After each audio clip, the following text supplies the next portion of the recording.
So I was watching a video tonight of a guy who 77 years old, and just a very straightforward video. Although he titled it, I don't know, kind of something like "The Ugly Truth About Turning 77," and he did hit on a bunch of negative things, but he also was very realistic and very positive in the long run.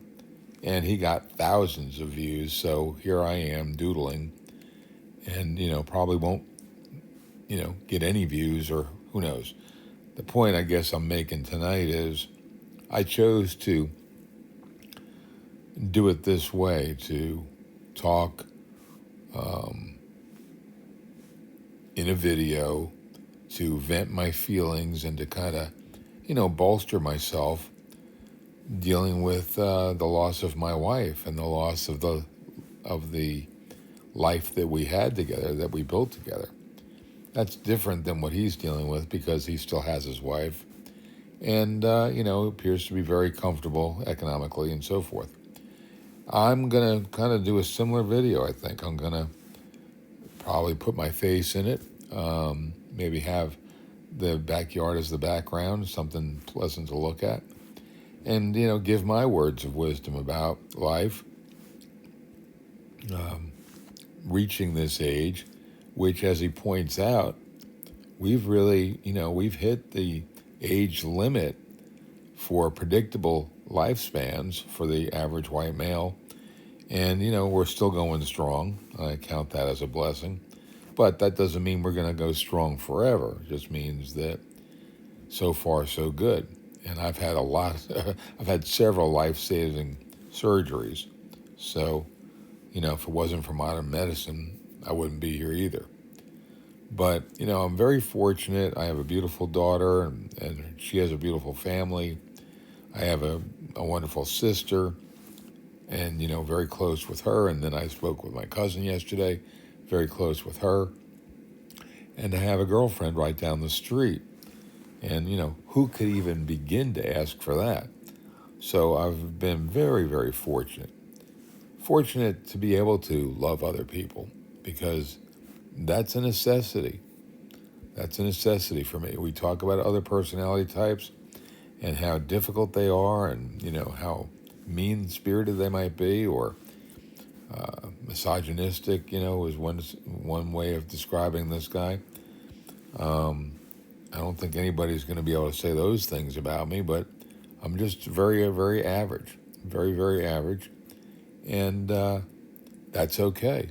I've had ups and downs in my life, but and I didn't mention this one person, but she's really my best friend, and I was saying up until now I may never see her again, but then again I might, because I might plan a trip to go out her way, and and going to New Jersey, run it through Raleigh. Why not? And I think that's the thing. I have enough money that I could spend. I don't even need necessarily. I could spend, several $1,000s, and it would not destroy me by any means. So my point is, I don't want to get into that kind of lifestyle and attitude. Oh man, I'll just spend money. No, I'm not going to do that. But I can afford to go on a little road trip and spend the night in hotels, with my little doggy here, and, live well. And I think, I deserve to do that. There's nothing bad about that.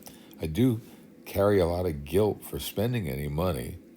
Guilt and fear, I guess. But, the guy I listened to tonight, he kind of helped you think, you don't need to do that. You don't need to do that to yourself. And I don't need to be thinking, oh, I got to rescue my daughter, or, wow, he had all this money. That's nonsense. I mean, all I need to do is live reasonably and die peacefully. And, I'm trying to wrap my arms around that. So, I have gotten a lot of I get a lot of enjoyment out of doing these videos, doing Wordle every day. I did it again today, over 200 now. It's kind of mindless stuff, but it's given me, a hobby. And it's not the only thing I do. And this blogging or podcasting or whatever has given me an outlet. And, it's gotten me through some tough times. And it's given me an outlet. So, and hospice, that's been a wonderful thing too. So, no one knows what the future is. It is what you make it, and it is what life gives you. I'm going to turn this off and roll over, but I am going to count my blessings, and I am going to, continue to explore what life offers at this age and not put any limits on it like, oh, I'll die by 80 or I need to plan my exit strategy. I just need to be thankful and enjoy life for the blessings it's given me. And, my mantra. The other day, a video I looked at, said you should make up a very positive mantra to live by. And so mine is, I am healthy, I am wealthy, I am confident, and I am kind. I am healthy, wealthy, confident, and kind. And I'm telling you, that's all you need. I have a conscience, so I need to be kind. It makes me feel good. In fact, I get done with this, I need to write that positive review for the restaurant I went to yesterday. But being confident to get through situations, that's a big one. Just be confident. And the other day, Jennifer and I drove up to Hot Springs, and I went through some kind of dicey traffic situations, and I just basically said, you can do this. Just do it. Just drive, pay attention to the road, and, nobody's going to run you off the road, and the road's not going to crumble underneath you. So I got through it. And that's what I need to do with every situation. Just kind of drive through it, be confident. And do that driving through the rest of the night. Maybe get a little shut-eye, maybe get a little sleep. Zeke's gone to sleep after waking me up at 3 o'clock in the morning. So, signing off for now, suddenly single, and still making it.